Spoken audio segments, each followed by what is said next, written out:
Hello guys, what's up once again? Palaboy OFW here. So for today's mga idol is pag-uusapan naman natin ang buhay OFW dito sa Kuwait. Since nag-open na yung visa from visa 18 to visa 20 from Pilipinas to Kuwait.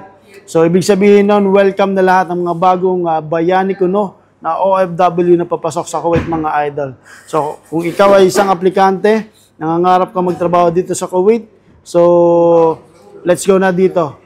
And sa Visa 20 naman mga idol, meron silang kasunduan na pinatupad na lahat ng mga first-timer na OFW as DH ay hindi kayo makakapasok. So ibig sabihin, kung ikaw ay experience and then ex-abroad, so yun lang yung tatanggapin nila for Visa 20, yung mga DH natin dito, ng mga household workers papuntang Kuwait. So ngayon mga idol, na ikaw na OFW na papasok dito sa Kuwait, ang kailangan mo lang gawin, ang may advice ko lang, may pakabait ka, sumunod ka sa batas, then huwag kang matigas ang ulo, lalo ka na, huwag mong dalhin yung ugali mo sa Pilipinas kung gusto mong tumanggal dito at gusto mong matupad yung pangarap mo sa buhay. Okay? So, yun lang bilang isang Pilipino rito sa Kuwait na magiging kaibigan mo, magkikita rin tayo dito sa Kuwait. Welcome sa Kuwait and sa lahat ng mga bagong OFW. Pakatatag kayo at then tatak nyo lang sa isip nyo yung gusto nyong mangyari dito para sa pamilya nyo. Alright? Huwag yung gagawa ka ng kalokohan, huwag kang mambababae, huwag kang manlalalaki.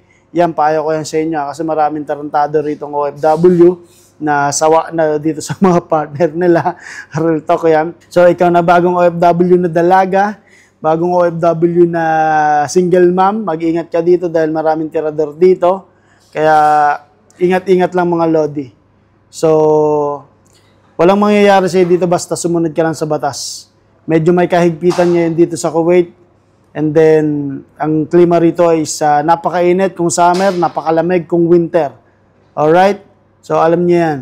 So, Pinoy Vloggers in Kuwait here, Palaboy OFW, Rapi Samstil, Brian Puntanar. Kung ikaw ay isang OFW na gusto maging vlogger, see you. Kita tayo dito, minsan usap tayo. Alright, mag-ingat kayong mga kababayan kung papasok dito dahil ikaw ay isang bagong bayani na kuno. Alright, thank you nga pala sa aking director si Muwasan from India. Mabuhay ka, Lodi. So, what can you say, pare? Good luck. Alright, because Philippine visa is now open. Yeah. Incoming here in Kuwait. So all the Filipinos, good luck. Yes, yes. Be careful to this director, maybe, you know.